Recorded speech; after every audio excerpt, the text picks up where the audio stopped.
Hello, everyone, and welcome back to a new episode of The Legend of Zelda: The Wind Waker. We have just beaten the boss of the Forbidden Woods, Calidemos. Swordsman, are you the one who rescued me?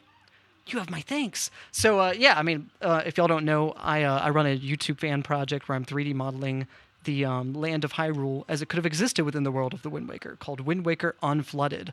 And I've realized it's been a while since I've actually played the game. I needed to refresh my memory on things because there's stuff that I have forgotten. I'm an old man. I'm losing it, and it's been so nice to replay the game and it all comes back to me. And there have been things I've forgotten, but yeah, I mean, my project is just all about I'm figuring out what each island would look like below the surface of the ocean, which is a very creative thing. I get to make up a lot from scratch, but I want to be true to what's in the game as possible, as true as I can be, pulling from the lore that is established. And I just want to make sure that I'm paying attention to all that before I just make decisions about the world. I want to make sure that I'm making informed, creative decisions. Oh, Makar, you've returned safely.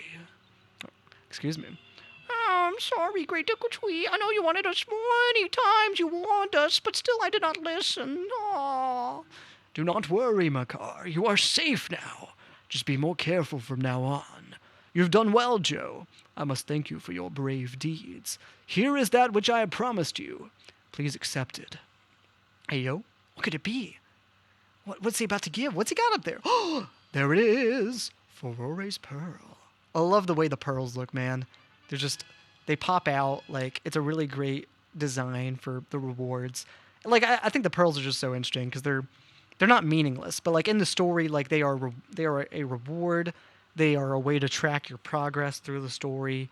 And they mirror the spiritual stones of Ocarina of Time. But really, the story is about saving Makar, and the Din's Pearl is about saving Medley, right? So it's the pearl is just a way to signify your progress, especially on the menu screen. But that's all it is. The real story is not about the pearls. But oh, great Joe, as my thanks to you, I shall play even harder than I normally do. I hope you enjoy it. I love this bit, y'all. Just the music of the Wind Waker, it's almost unmatched. It might be my favorite Zelda soundtrack. I love all the soundtracks.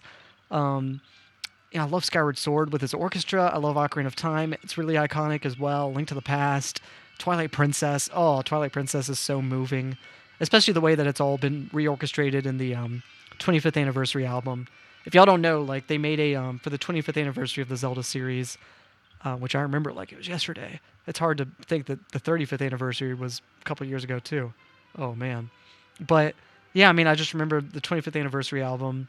It came out when Skyward Sword was released, and it has just it's an orchestra album full of just great versions of some of my favorite versions of Zelda music. With these seeds, we will continue to spread new forests across the Great Sea. They have a mission, y'all. Koroks were out there to do something.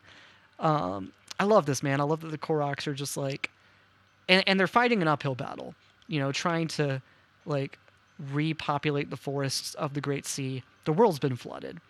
And I love what that speaks to the themes of the game. I think it's a really interesting situation because it's an uphill battle. It's a kind of, is there an adjective form of Sisyphus? It's a Sisyphus like journey, right? Excuse me. Sisyphus is kind of a meme this year. How is my performance? Did it suit your taste or no? But it's also purposeful. And they are trying to Hyrule has been destroyed, and they're trying to rectify it. And I don't know. I think it's noble, but it's also they're trying to live in the past. And so it just speaks to the themes of the games. That's sometimes you have to move on. The present is this ocean, and it's beautiful in its own way.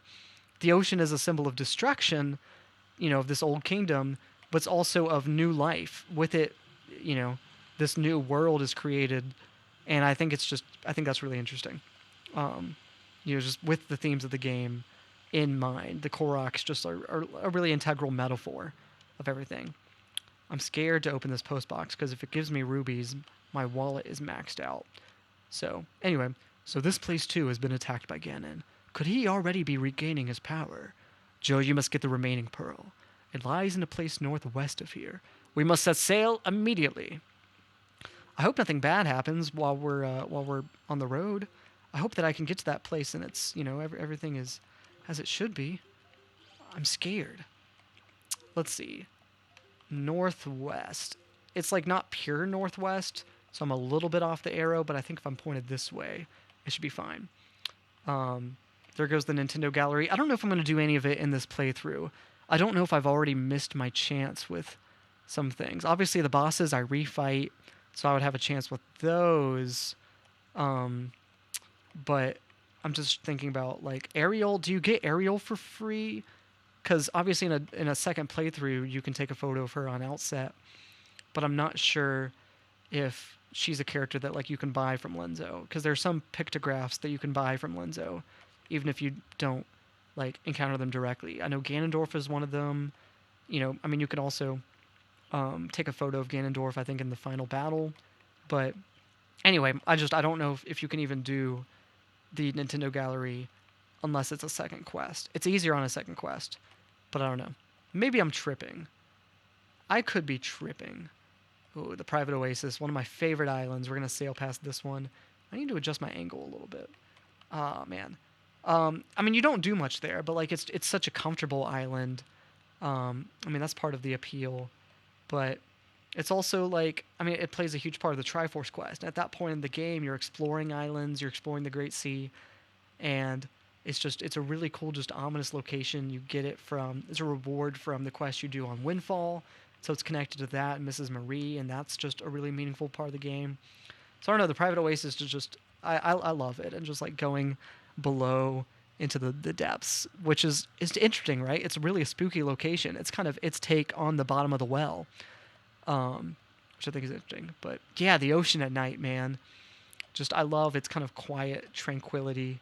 If I may pull out a big word, but I mean this is just it's simple, right? I mean the whole ocean is just full of water, and sailing is, it's I mean you're not finding new things each and every step that you take, but it's still beautiful. And I don't know, like I would love more games with is that a seagull? Is that just one seagull, or are they flying in a group? I can't tell. Because if they were in a group, that would change things. But I don't think they're in a group. Can I go ahead and get this? So you can cheese some of this treasure, right? If you just kind of pull up to it, you don't have to use a chart or nothing. You can just pull up to it and get it. That's a little secret for y'all. Let's see what we got. It better not be rubies. I swear if there are rubies in there, I'm going to be mad. All right, let's see what it is. What's that symbol 2 on the chest? No! It's fine. It's just 20 rubies. I can make that much chopping up pots, right? But still, not a great reward when your wallet's maxed out. That's the one issue. And I don't know if that was well, it's not a data issue because obviously you get bigger wallets later in the game. I don't know why it starts so small. I guess just to reward you, and it makes it more meaningful when you get bigger wallets. I don't know. It's frustrating, but I guess I don't know. It's like games can be purposefully frustrating, and I don't like saying that because but like, I mean, it's just not a small thing, and it doesn't really impact the fun of the game. It doesn't halt your experience, right? So I think that kind of thing is fine if it's purposefully frustrating, but I don't want a game to be like purposefully like repetitious. I'm not a huge fan of like turn-based RPGs because of that as well.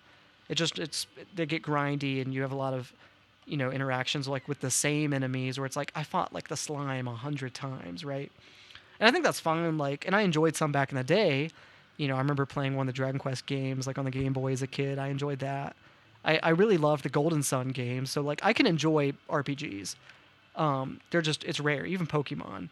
It's like it feels just like so many interactions are the same. And there's small differences, but like it's not enough to really, grip me a lot of the time. Unless there's like a great story on top of that, which is why I love Golden Sun. And I'm excited. I want to replay those games because I think maybe a month ago they added them to the Switch Online collection for the Game Boy Advance. I really recommend them, but I haven't replayed them in a while. So I want to replay them and see if they hold up, or if that's just my memory of the game. So who knows? But anyway, I'm not going to stop by that sea platform. We're going straight to Greatfish Isle. I mean, this is when the game gets real, y'all. I mean, this is just, oh man, I'm getting chills just think about it. But things have been chill so far. We've just been sailing around the sea, and just like we've had to get through a good portion of the sea in order to get here. I love that about like the main early game. Obviously, the game has not really opened up yet. We're still missing a couple items, um, and like we're still kind of in a railroaded portion of the game. But like just through this early game, um, we've been we've been taking around like the whole map already. Like our quest started on Outset. We went to the Forsaken Fortress, went to Windfall, sailed to Dragon Roost, sailed to Forest Haven. Now we're sailing here, and we've seen basically all the four corners of the map already. Obviously, there's a lot in between them that we haven't seen yet through the main quest.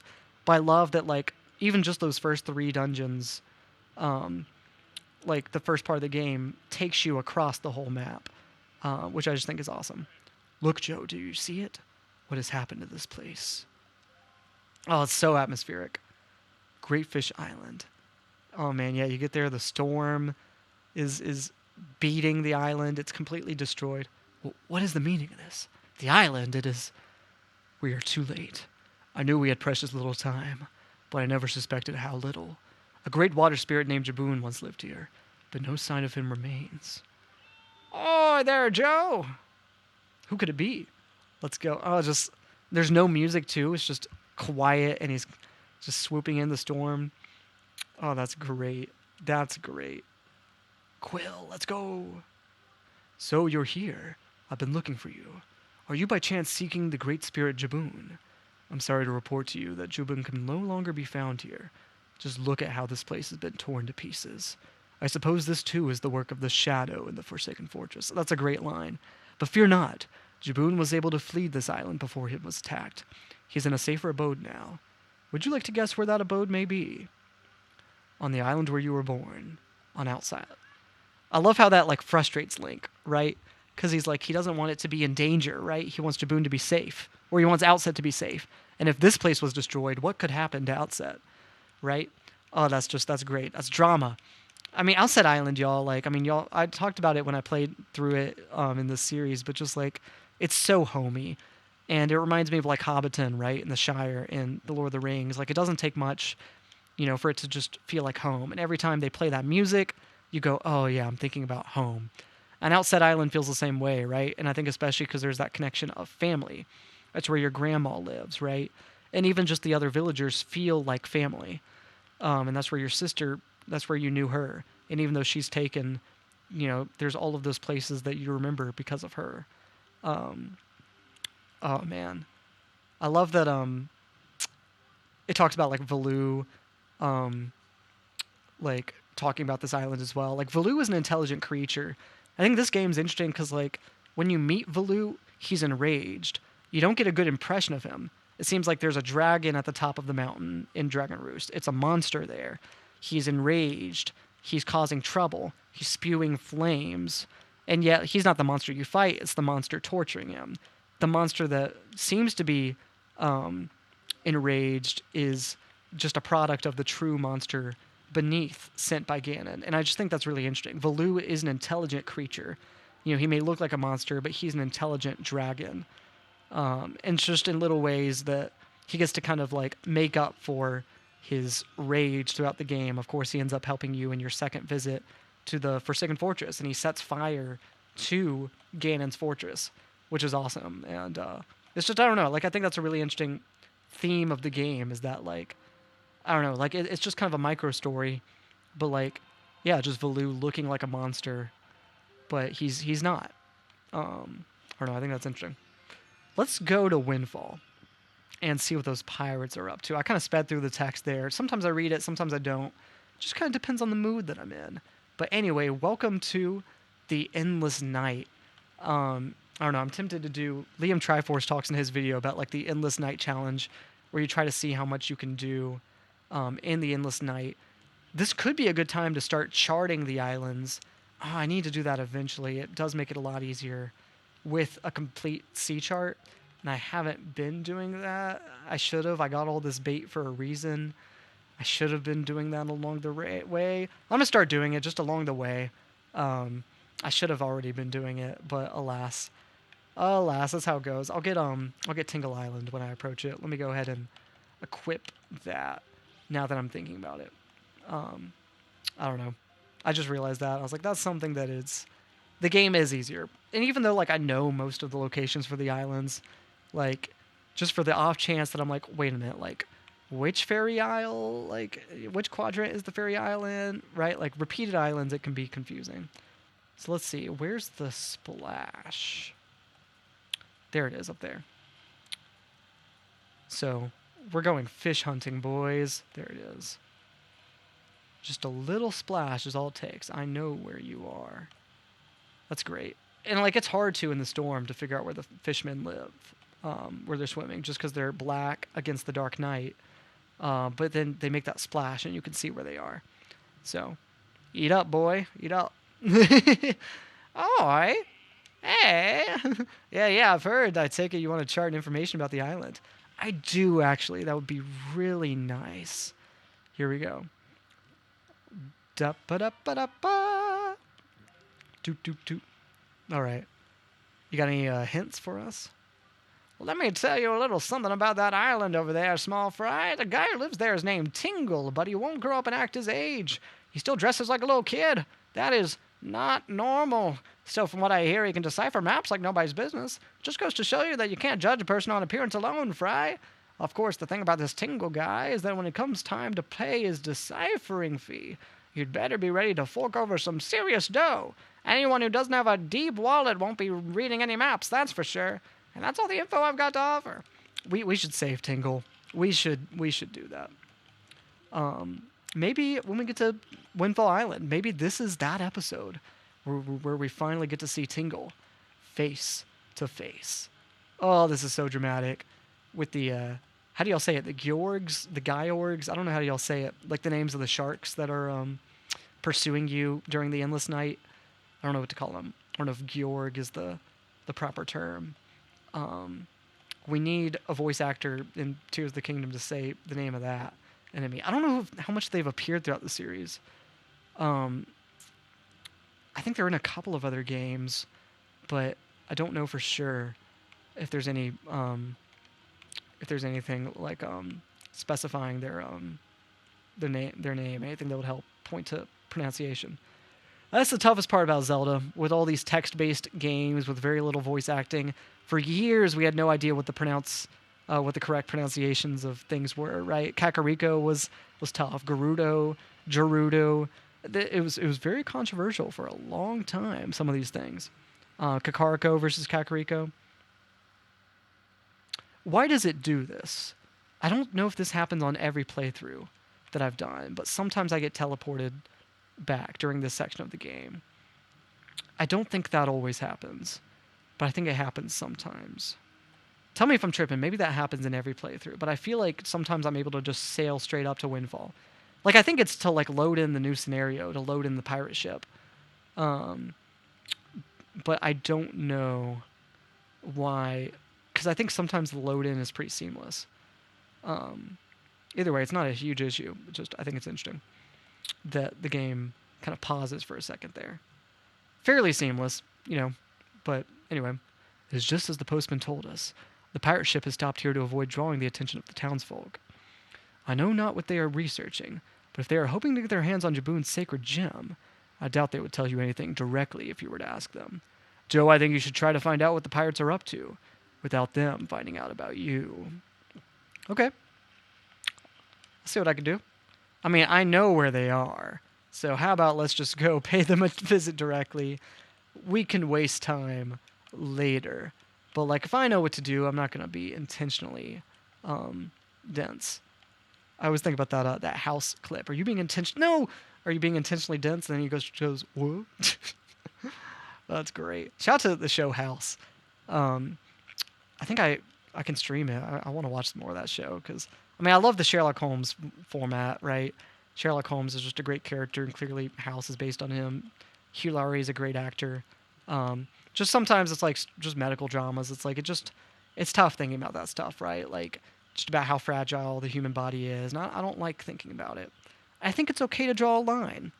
That's the thing, just about just some of those things, and it's like, I mean, here we are, like, here I am playing the Wind Waker, like, this is comfort food. It's okay to just say, like, you know what, like, I'm willing to, like, talk about serious topics, and I'm okay, like, digesting media that gets serious, but also it's like, there's some stuff that's like, I just don't want to get into that. That texture's always seemed like suspiciously high res to me for Wind Waker. Maybe it's just the way it's tiled, but like the interior stonework of that tunnel. Anyway, I think it's the same like texture as the walls. It's just always seemed interesting to me. Like it seemed higher res because of the tiling in there. Look, don't be mad at us. It's not our fault that we absolutely gotta have bombs to get the treasure we're after. How about you just think of it as payback for the nasty little monopoly you've been running here, yeah? So, I bet you've been thinking it was foolhardy to ask pirates to pay such an outrageous price, huh? Yep, I bet you were. You know, Gonzo, I still can't get over that bit of fast talking you pulled to get that information out of the postman. Huh? Oh, yeah, that was smooth. I tell you, the minute I set my eyes on that Joe, I just knew he was hiding something bad outside, yeah? So when I saw that postman, I just pretended like I was all worried about the kid and stuff, and presto, he spills the beans. Good work, Gonzo. Wait, Gonzo was saying that. I'm getting my voices mixed up. This is the tough part about these games, that they don't label the dialogue. You just have to trust the context. Trust the context clues. And I do appreciate that. I appreciate that the game trusts the players to kind of be smart. It's like, we're not going to label it. We're just going to trust that you understand through the context of the dialogue and the animations that you get who's talking. And it does, like, it makes it a more important job for the animators to signpost who's talking. So I appreciate that. You know, you can't just have two characters looking at each other and, like, pan back and forth and just have dialogue with their names on it. You have to actually animate it. And I think Wind Waker is full of great animation, especially for a game without voice acting. Like, it's not cinematic. It's not like a movie, but they are cinematics, and they're done really well. This is great. I mean, I'm fine either way, of course. Whatever you say. I love this, that just, like, you know, like, we don't get to see it, but just implying that the pirates are just, like, they want to have a night out. And I just love that stuff. That's like, we don't really get to see that as a player, but I don't know, we can I mean, we get to like talk to like people in the cafe afterward, and they talk about pirates coming in and all that, and it's just I don't know, I love that when the games hint at more than what we directly get to see. You're all fools, do you know that? You saw the demolished island, you saw the senseless destruction. We have to hurry on to Outset, or the same thing could happen there. That's what I'm saying. We gotta be careful. Huh? Not to be disrespectful, but the sound of things, you're more worried about that island than the treasure. Oh, don't be ridiculous. I want, you know, the treasure. You worried about the island, or are you worried about Link? I think she's just worried about Link. All right, fine, have it your way. We can leave town tomorrow, you big babies, but we're setting sail at first light, so no sleeping in, understood? Hey. Look at this. Look at them go. All right, say there, brother. What was today's password again? Mako, are you serious? You forgot already. You're so useless. What is Gonzo doing? Today's password is Chomily. Yeah, remember? Okay. You know that Nico won't let you in if you don't say it exactly right, and he's real picky about it, so I'll say it once more. Today's password is Chomily, yeah? All right, I'll remember that. I'll see what I can do. Chomily, eh? All right, let's get out of here. Remember that. Chomily. Remember that. And you got to say it just right. Nico's real picky about it. Whee! All right, buddy. Got nothing to say? Anything back here? I'm all full of rubies, so I don't need any more. I don't need to break your barrels or nothing. Not to break your barrels on anything. It sounds like an expression. Let's see. Do I have any insight? I've been trying to make sure with each episode, like, I don't know. I feel like I talk too much sometimes, but that's what this YouTube channel is. This is a space where I can just ramble.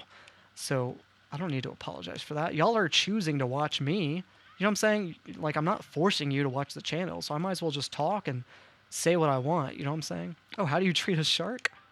Oh, of course. You treat it, Chumily. Easy. Right, you may enter.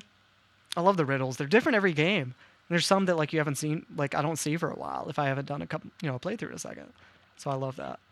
Obligatory, we have to enter this room because it was blocked off earlier. And it's just like, it's an intentional tease, right? Like, they chose to block off this room, and you noticed a couple little things in here. And so it's a decision to say, hey, now it's not blocked off anymore. There's the tapestry from the prologue. I love the swords too in the back. Those are great. The map of the Triforce. And is that Dragon Roost and Greatfish in the Forest Haven? Is that what that is? Or is that... I'm trying to figure out, just because the shapes are a little different here. But I think that's what this is supposed to be. With the Triangle Islands also forming the center of the Triforce. I love that, like, oh, she sleeps next to a picture of Link. Oh, I mean, obviously, it's like Link is dressed up as the hero of time, too. It's like, but, so I assume that she was invested in the legend before Link was dressed up at all. But it's interesting just that it's like, it looks like it's a picture of you. It looks like she has a picture of you by her bed. I don't know, I like that, right? That kind of slow reveal that, like, they're pirates, but they are, like, caught up in this legend of the hero of time that matters to them as well. Let's do this platforming challenge. It's a little harder than the first one. It may not be as easy. So I'm going to try not to fail. I may have to go into focus mode here. Sorry, guys. I'm trying to give instant commentary, but sometimes a fella just has to... I got to go into focus mode. You know what I'm saying? I got to go beast mode on these things. The switch that opens the gate is in the same place as before, so go step on it.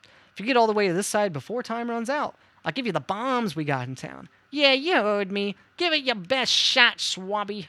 Okay, let's do it. Let's go ahead and press the switch and activate it.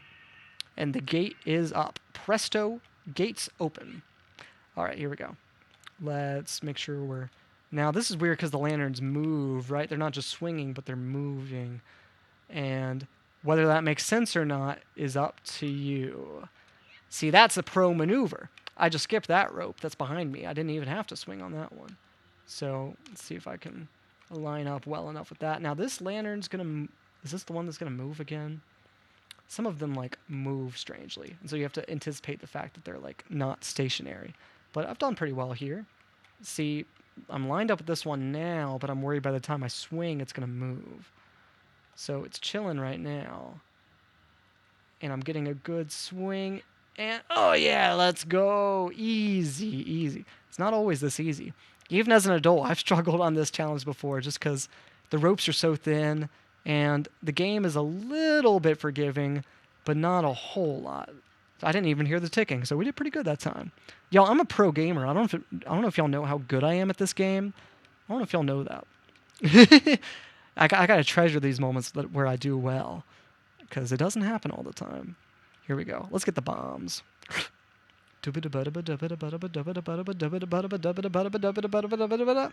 Da-da-da-da! You got bombs! You can carry up to 30. Pull one out and press A to throw it or R to set it at your feet. Try it out. It's a blast. That's awesome. That's awesome. I love that they're like cartoon-looking bombs as well. That's a mighty courageous... I mean, they look how they did in Ocarina of Time, too, but I don't know. It's just classic. I suppose I should be shocked, but I'm more amazed that you managed to survive after being tossed out of that tower. From the look on your face, I have to guess you haven't saved your sister yet, huh? You don't give things much thought, do you? You just rush in, never thinking how badly things could go for you. Like just now, the only reason you got what you did was because we left a simple-minded little rat like Nico behind to look after things. Oh, come on. He's just, look out, like, you know, come on, don't be mean to him. Look at him back there. No one else would have parted with our treasure so easily, I assure you. Just how do you intend to use those bombs anyway? Don't tell me you're going after Jaboon's treasure too. Right now, Jabun is hiding in a cave at the back of the island you were born on. But the entrance is blocked by a giant stone doorway. You can't get in without breaking down the door. We're going to relax in town and eat our fill of whatever this town has to offer, but we'll be leaving for Outset first thing in the morning. If you manage to find Jaboon tonight, then I guess you win. But if you take too long, we'll come sailing right by you tomorrow morning, and you best believe me, you didn't get all of our bombs. All right. Thanks, Tetra. Thanks for letting me know where to go next. Wow, awesome. You have a stone just like the one Miss Tetra has. Hey, how do you use that thing? Can you talk to Miss Tetra through that? Man, you're so lucky. Anyway, y'all, thank you all so much for watching. I think that's about all the time we have for this video. But we just got bombs. So stay tuned for the next episode to see how we use them. See you then.